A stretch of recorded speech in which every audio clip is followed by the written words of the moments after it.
The flying suitcase, so called because it had such a narrow fuselage, only 3 foot wide.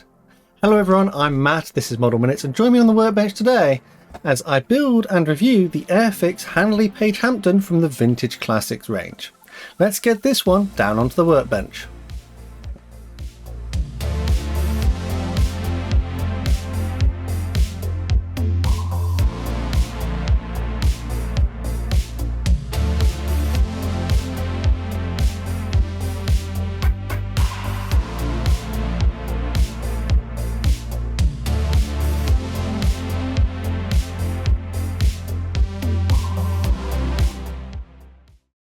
So this is one of those kits where I had been putting it off a little bit because it's a bit old, it's a little bit clunky. My expectations were managed a little bit because it's part of the Vintage Classics range. I know it's going to be an old tooling, but having opened the box and seen what was inside, it was a little bit daunting with how much work was actually needed. Because it's a vintage kit, I thought it would be a really good idea to do this in a back to basics style. So this is where I go back to how I used to build things in the past, hand painting things and doing things a lot more sort of manually. As a bonus, I'm going to use Humbrol painting products and the like to complete this model, which is exactly how I would have done things in my youth. So without any further ado, let's get a list of the products I used on the screen here to give you an idea of the kind of things to go and get if you fancy replicating this particular project. And for a more detailed look inside the box to check out the instructions, plastic parts and decals, I've already made a dedicated unboxing video on that. In this one, I'll be focusing on what this kit is like to build and rounding off with a review at the end. As usual, my first steps will be to cut the parts that I need away from the sprue by using my cutters or a sharp knife. As this is a pretty old tooling, virtually every single part has mould seams or flash that needs to be cleaned up. If you enjoy this part of model building, this kit is perfect for you. Personally, I don't really enjoy it. This is probably where the majority of my time spent working on this project went, having to make sure that the seams and flash were cleaned up so that things would fit together correctly. As I'm going back to basics, there's nothing better than using some good old-fashioned tube glue. And because I'm a little bit lazy, I'm going to primarily apply it straight from the tube. Yes, I could use a cocktail stick for neater application, and there will be a few places where I might do this, but on the most part, I'm just going to slap some glue on and bond the parts together. The cockpit interior is rather quite crude. It primarily consists of a main floor, which you can glue on a seat for the pilot, his control column, and a few other bits and pieces. At the back, there is a stool for the rear gunner to sit on. This assembly can then be glued into one of the fuselage halves. There are some bulkheads which make up the bomb bay, and these are added into place. A control panel can be glued in front of the pilot's seat, and there is a little stool for the nose gunner or bombardier at the front of the aircraft. For the cockpit green colour, I'm going to go for this Humbrol number 78. I'm primarily going to be using enamels, mostly because that's what I would have used in my youth, and also because I have loads of them. After a thorough mix, this paint would be applied to the internal surfaces of the aircraft, and I'm doing this neat from the tin. I do have some enamel thinners, but actually I'm going to just put one coat of paint over this.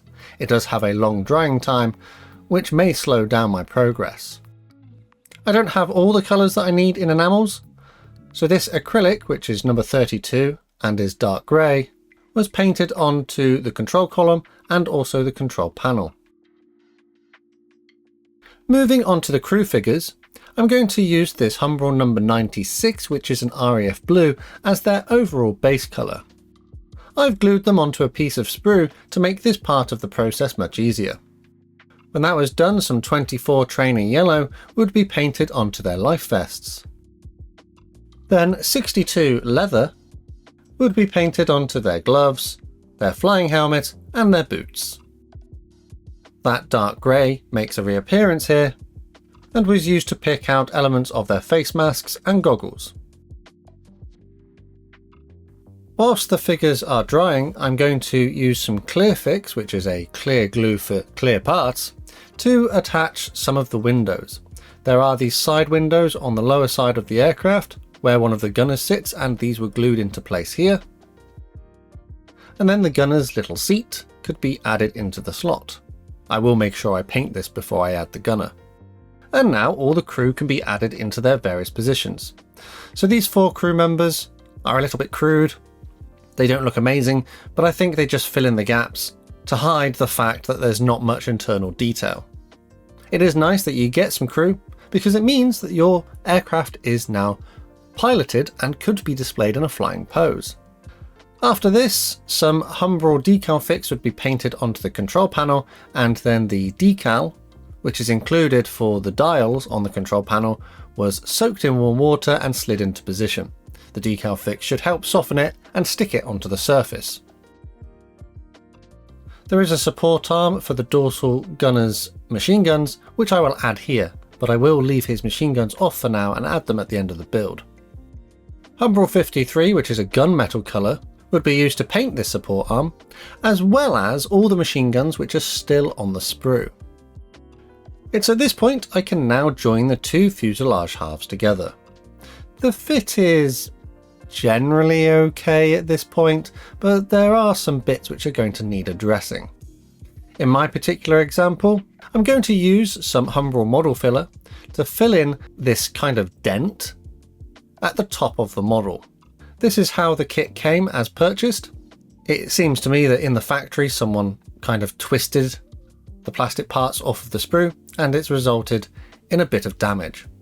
I filled these areas in with some filler and then sanded all the seams nice and smooth. I would then paint around all of the areas where the clear parts are going to go with some of the dark grey. This will just hide the fact there might be any plastic behind there. The tail surfaces come in a number of components which can be joined together. This was relatively straightforward, if a little fiddly at times. The lower portion of the vertical tail surfaces were glued onto the lower part of the horizontal tail surface. The elevator comes as a separate part which technically could be freely movable. It has a bit of play value, but I'm not too fussed about that, so I will just glue it into place. As the other part of the tail surface is attached on top, and then the upper parts of the vertical tail surfaces could be added on as well.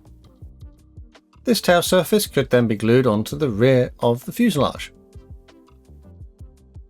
So this aircraft comes with a bomb bay which is in the closed position, or you could do it in the open position. In this case, the closed bomb bay part has a moulded slot for a display stand. I want to display this in a flying pose, so I cut this slot out. The display stand is not included, however. This is an extra I've had to purchase separately. If you really wanted to, you could display the bomb bay open with a load of bombs in there. But for my build, I just glued the bomb bay in the closed position. Now on to all the clear parts. The first thing to do with some of these clear parts was to glue those previously painted machine guns into their holes. I'm using Humbrol Clear Fix here to make sure I don't fog up the plastic. All these clear parts were then glued into the correct positions on the aircraft. Again, some more Humbrol Clear Fix would be used to make sure that I don't fog up the plastic.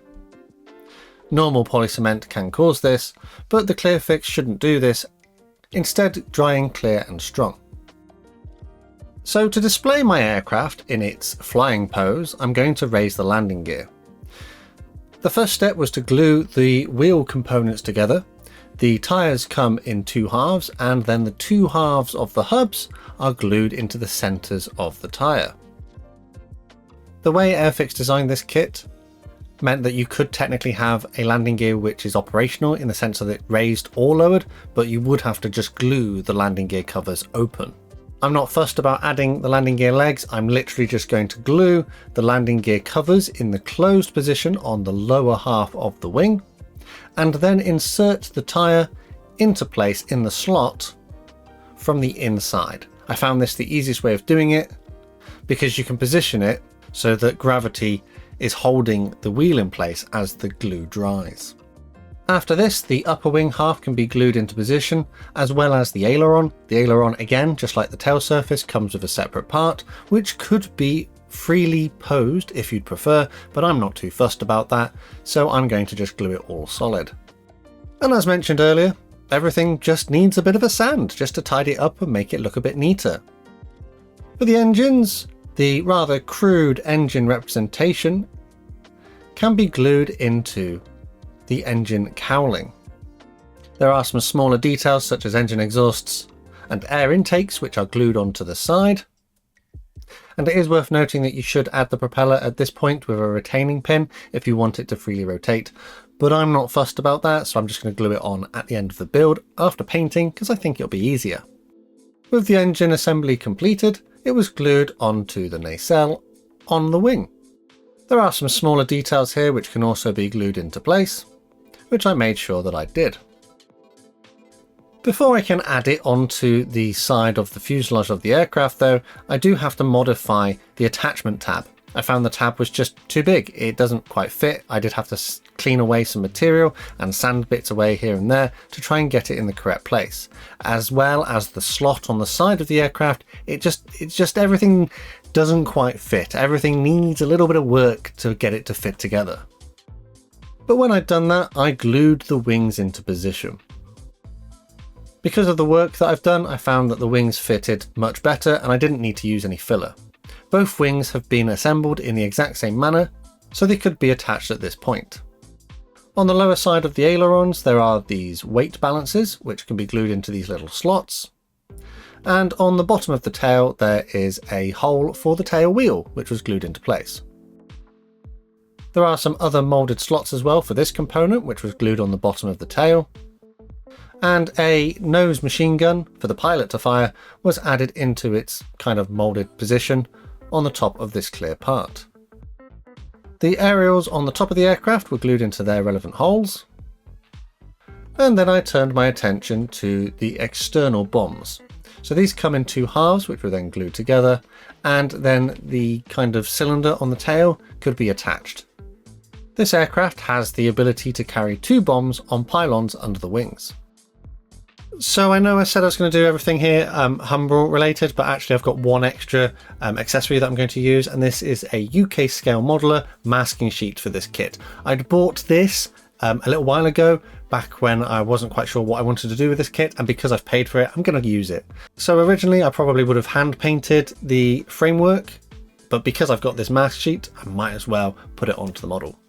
The mask sheet is designed pretty well, and it was a relatively simple process to peel it from the backing paper and attach the relevant masking sections to the relevant clear parts. Only one small thing I would probably mention is that it doesn't take into account the machine guns being glued in position, so I did actually have to cut away a couple of machine gun barrels to make sure the masks fitted into place. I did also have to use a little bit of my own masking tape in a few areas where the mask sheets don't quite cover. But for the most part, this was a relatively easy and straightforward process, and I do enjoy using masking sheets because it makes this a little bit easier. And with all of that now done, it's time to prime. Humbrol number 1 Matte Grey Primer, which comes in a rattle can, was sprayed over the entire aircraft and the few remaining elements which have not yet been added. This should give a nice surface layer for the subsequent layers of paint to stick to. And a small deviation from my normal process, I'm going to go to the top camouflage colours first. Normally I do the lower sides because they're lighter, but in this case actually the upper surfaces are the lightest. Humbrol number 29 Dark Earth, which again is another enamel, was painted over all of the upper surfaces of the aircraft.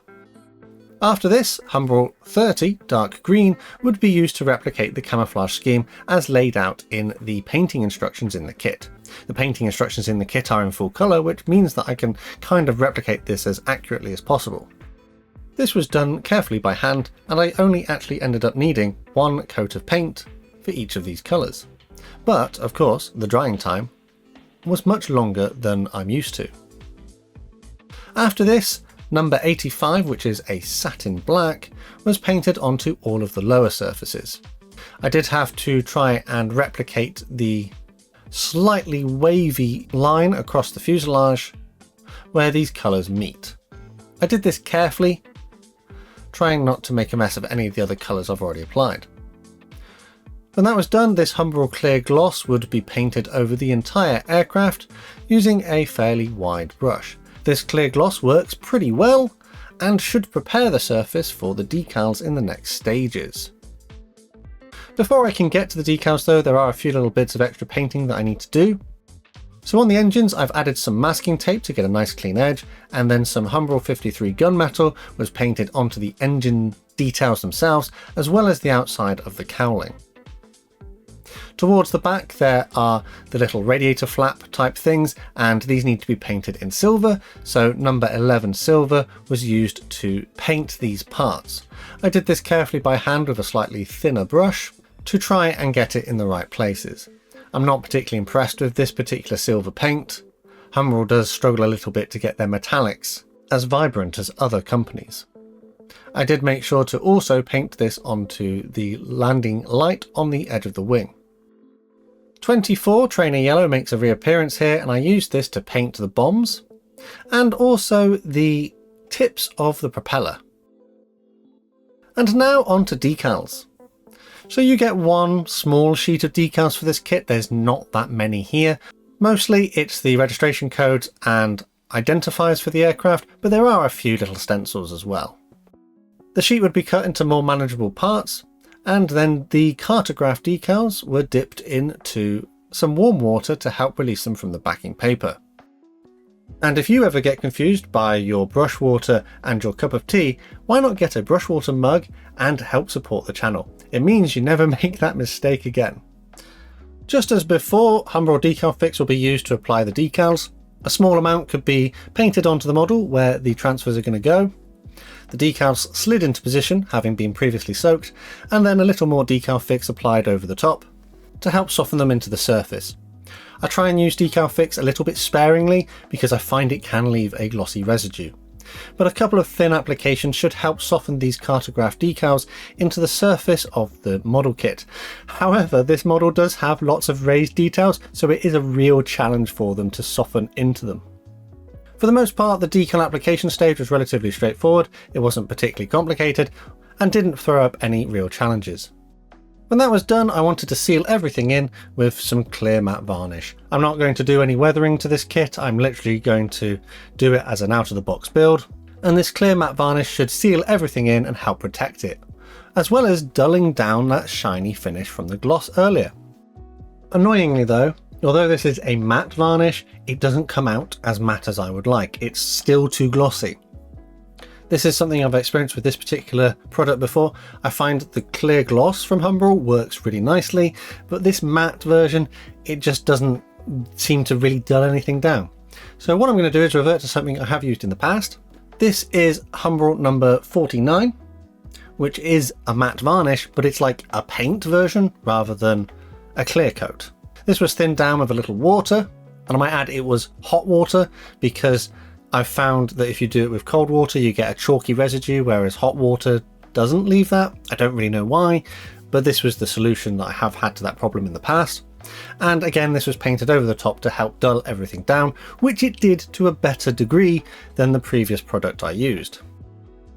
When that paint was dry, the pylons for the bombs were glued into the lower sides of the wings, and I've already painted these silver, and then the bombs themselves were glued onto these pylons. For the propellers, there is a spinner which needs to be glued onto the centre of each propeller, and then the propellers could be added onto each engine. Turning my attention to the clear parts, I carefully peeled away those UK scale modeler masks. They have, for the most part, done a really good job. I have a little bit of paint bleed in a few places, but that's probably because I hand painted this and the paint is a bit thicker, so it can seep underneath anything that's not stuck down quite as nicely as I should have got it. Had I airbrushed this kit, there probably wouldn't have been any paint bleed. For the lower side, I did have to make sure that I reattached those machine gun barrels which I cut off previously. But the removal of the remainder of the canopy mask was relatively straightforward. For the most part, they have done a pretty decent job. For the rear gunner, I did make sure to remove the sponge that I put in there earlier, just to protect that area.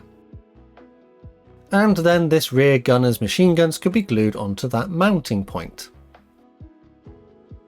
The final stage is to attach my display stand, which as mentioned earlier I had to get separately, and I'm going to call my build of the Airfix Vintage Classics Handley Page Hampden in 1/72 scale complete.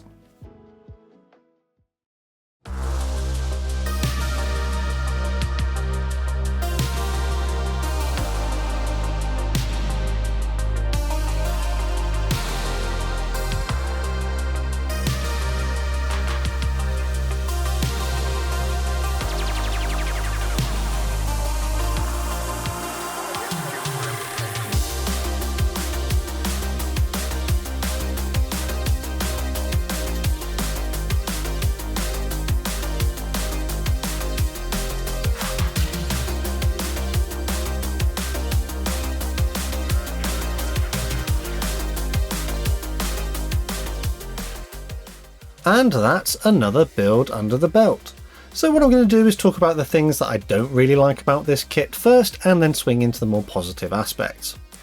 So it's no surprise that this is a vintage kit. I mean, it clearly says it on the box, Vintage Classics, and fortunately Airfix does put the tooling information. So this is a 1968 tooling, so it's not new, it's not recent, it is of its time. And although I was super excited to get this one, I think I even had it pre-order when it was announced, when I got it, it just didn't really work for me. It's not a kit that I particularly enjoyed building. I think I was thrown off by the fact that it was just everything needed work. Everything needed sanding, everything needed a seam fixing or a bit of plastic removed so things would fit together. It was just a clunky old kit and I didn't really enjoy the build. It feels a lot like the Rotodyne that I did a couple of years ago. That one just didn't really spark my mojo. If you enjoy this kind of thing, it feels a little bit like a short run kit in its kind of quality. And there is naturally a lot of time that can be spent. So for your money, you're getting a lot of work out of it. It's a project that could take, ages to get looking absolutely perfect. But for like a modern release, if we compared it to anything modern, it just wouldn't even quite reach the same standard. But on the positive side, we already know that it's an old kit because Airfix have told us that, which is really good for transparency. One other thing that I don't like about this kit is that you only get one paint scheme included, and for the price I think that's not good value. I am going to talk about the price now. So it was £21.99 recommended retail price when this was around. I don't necessarily think it's available now, but at the time it seemed like a good price until I got the kit open and then I realised how much work was needed to sort out the problems. Not to mention of course that there was a bit of damage on mine from where it had been taken off the sprues in the factory. And the fact you only get one paint scheme, I feel that this was maybe a bit high. Perhaps if it had been a couple of pounds cheaper, it would have been a better deal in my opinion. We know that Airfix have released this in the past with more decal schemes, so it was a bit strange that they didn't include those extra decal schemes in this particular boxing. So those are the negative aspects. Actually, there are still quite a few positive points about this kit. I like that you get 4 crew figures, which means this populates the aircraft, and you can have it in a flying pose. I had mine in the flying pose. It would have been nice if Airfix had included the display stand. I did get my display stand separately, but the option to display it flying was a nice inclusion. You have the option to display the bomb bay open or closed if you prefer, and the landing gear raised or lowered. Actually, the landing gear technically is designed to be operational. You could have it and play with it and raise and lower the landing gear. Granted, the landing gear bay covers would have to be glued open, but this has an element of play value. And the element of play value also extends to the control surfaces such as the elevators and ailerons, because those are freely posable as well. So this would have been fantastic back in the 60s and 70s for a kid. It has all this play value, and you can imagine someone building this in an afternoon and running it around in the kitchen, pretending that they're going out on a mission of some sort. I thought the decals were a really good quality. They are made by Cartograph and I don't generally have any problems with those.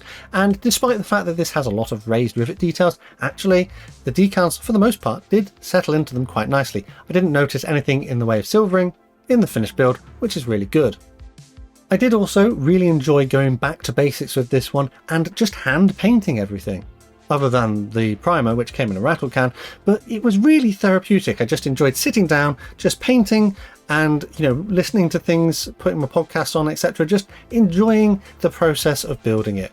Didn't enjoy the having to work on every single part to get it to fit part, but actually the painting and the decaling stage was absolutely fine. So yeah, I think it's probably time to wrap this one up here. This is a kit that, whilst I didn't particularly enjoy my experience of building this one in certain areas due to its age and its clunky design, it is good that I've had the opportunity to experience it. Perhaps Airfix could consider this for one of their new tool releases in the future, because it would be fantastic to see this in a new tool kit. I know there is another 1/72nd scale version of the Hampden out there from another manufacturer, but I have heard that one is a bit of a short run kind of deal, so perhaps a more modern 2026 kind of version would be a welcome addition to the modeller's workbench.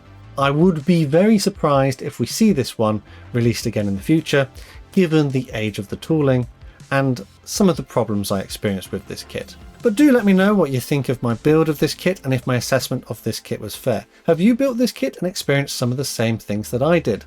Let me know down in the comments. Don't forget that we do have a Model Minutes Model Club, and if you'd like to join the Model Club and get exclusive access to videos and other perks, check out the links in the description.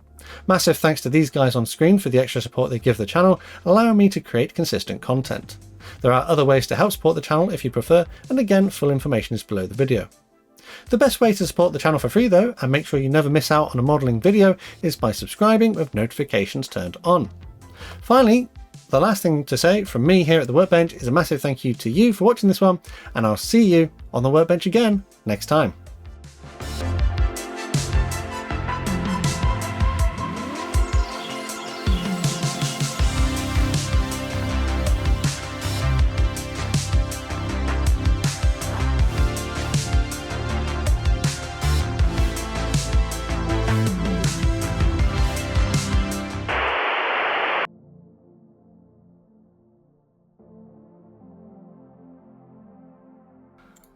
There we go.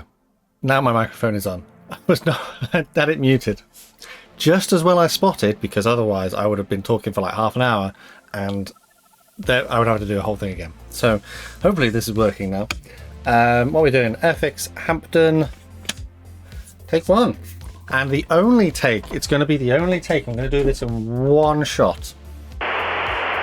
See, now actually this is my teacup, it's massive and I like to stay hydrated, and you'd think to yourself, oh but Matt, you're never going to get that confused with that. But you'd be surprised, it does happen. That's alright now. Just as well I know which one is my brush water, because otherwise that would taste foul. So take two. I don't know why I can never just get through. I don't know, was I talking then? Hang on. I don't know why I can't get through like a video at the moment. We're doing multiple takes, but it is what it is.